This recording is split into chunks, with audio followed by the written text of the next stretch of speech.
Hello everyone, good morning, good afternoon and good evening to you all. Welcome back to Gospel News where they give on a bonge update on us. Take the go in case you never subscribe or yeah, and lele do that and also share the videos with your comments below.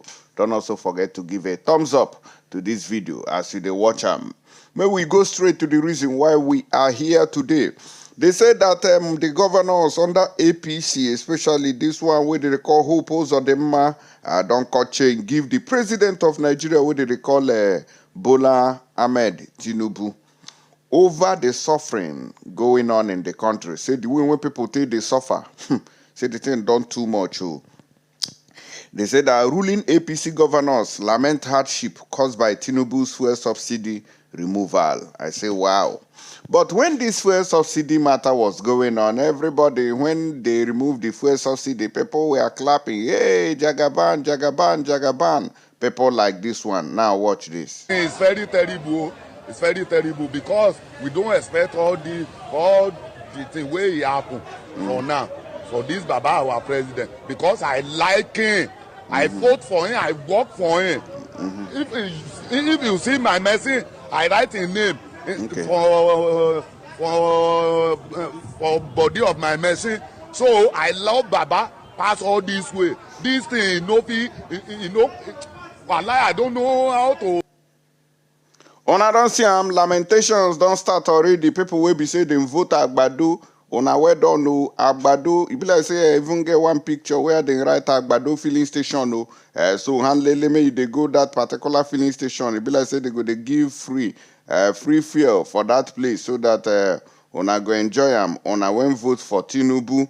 When then they shout and say this thing a disaster they come. Oh, people say for we are. Will you keep quiet? We are voting on merit, old man with experience with brain.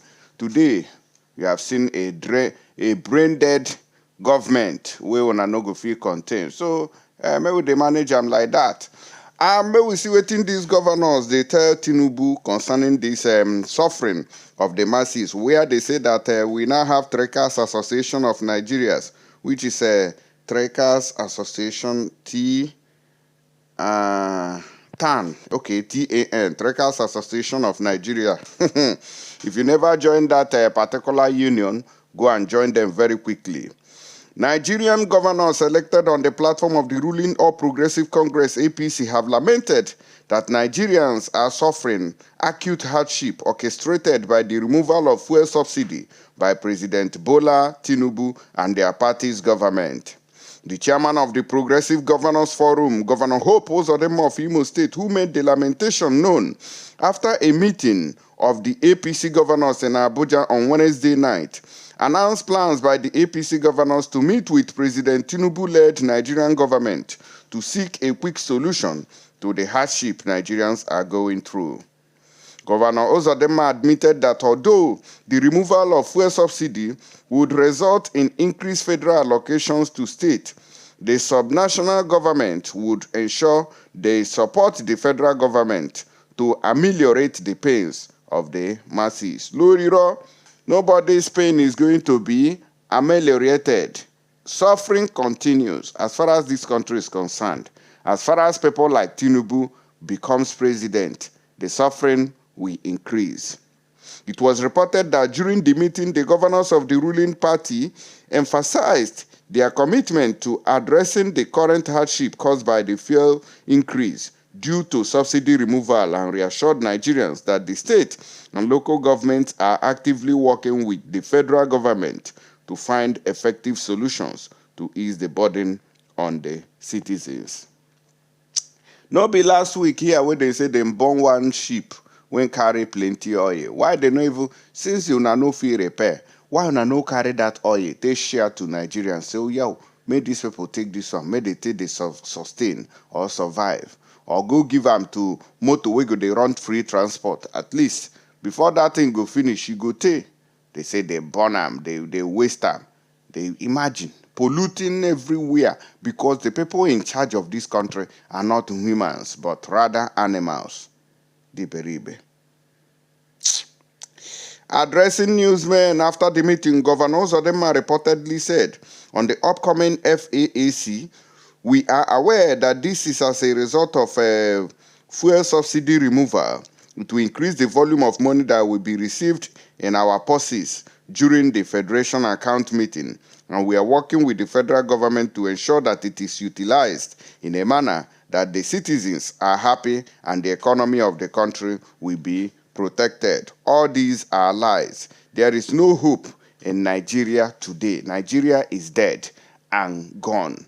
And if we don't rise up to help it, the Nigeria fee crush us before he go crush himself.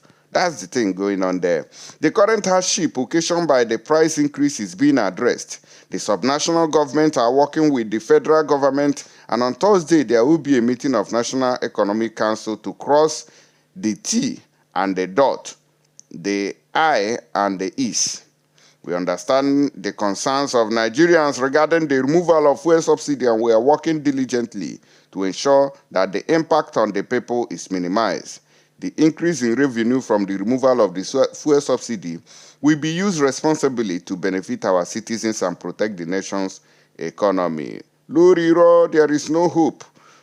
All these things we will hear from Asorok. In fact, I don't even fish out. Muna just listen to Dele Faratomi.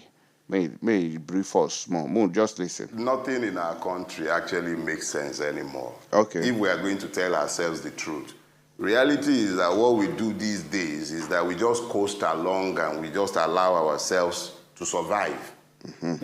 We have lived for so long next to what is essentially a rubbish heap that we've lost our capacity to smell.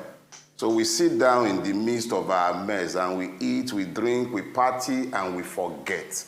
But thing is this, the government of Nigeria does not treat the people of Nigeria as human beings. It's not just about treating us as citizens. We are not treated as human beings. Let's imagine this. What kind of mentality, what idea governs a system or a country where the government believes that it is okay to budget 70 billion for less than 500 people and then give what is essentially nothing, crumbs, to so many. So when you now talk about NNPC who is telling us that the petroleum industry has been deregulated, is still busy being the one fixing prices. When you ask them, what constitutes this price component? NNPC can't tell me and you. The same NNPC that was given an institutional monopoly has today handed that monopoly to a company in which it had invested $2 billion on my behalf and on your behalf. And now that company is now going to be the operator of the monopoly that once belonged to the NNPC. And we are not meant to ask questions. We can't speak to demand how did we arrive at this price. The same NNPC that told all of us in broad daylight that it is doing direct sale and direct purchase, which meant it was giving crude and it was taking product. Up till today, we don't know exactly where and how the subsidy has arisen. Who was being paid? Nobody is telling who. So the point is this. We've gotten to the point where they just say things because they know there will be no consequences. If people believe that there will be consequences for their actions, if they believe they will be held to account and they will be asked to answer questions in relation to the things that issue forth from their mouths, I am certain that you will have less of this abomination strolling around in broad daylight in our country. We were buying toxic fuel in this country, fuel that will not be sold in any country or other country in the world. We're buying it in Nigeria. Nobody ever paid for that criminality. Nobody. Mm-hmm. Till today, nobody paid. They told us you are doing direct sale, direct purchase. Up till today, nobody is asking questions. And yet you are demanding. And don't worry, before the end of this month or next month, they will tell us to pay some more. It's one blow after the other for the Nigerian. We've become like orphans, tossed around and beaten about by everybody in our space. The government has become the enemy of the people. And we, the people, we have to look beyond all these stupid, petty differences and begin to ask questions because these are existential issues. They are legislating us into slavery. And we are all alive and well, and we are sat here and we are busy quibbling over nonsense, ethnicity, religion, and we are being systematically enslaved. All of us. Questions that we should ask, we are not asking. The one that should not concern us is what excites us. Una don't hear it don't read who finally Nigerians are being taken for slavery in their own country. It don't read who, except we rise up. Now be this way they don't they tell us now. May we go our separate ways. Some of us say over on a dead body, and we are praying that you go die. As we they tell on us, say may everybody go their papa and mama houses so that peace go reign. May we know who they rule us. May I see how a human being when get head go for maybe Enugu or anywhere when the capital go there mess up. Whether I no go come the government house, come slap them. And I will go end this episode in your journal, Jomjo. I will see you now for the next one. Stay tuned and let us know what thing they happen for your area when it comes to this fuel subsidy and wahala. And we go once to distribute bicycle, give people. Because if like say bicycle, now go solve this problem. Oh. Let us know your own opinion on that. Thank you and God bless.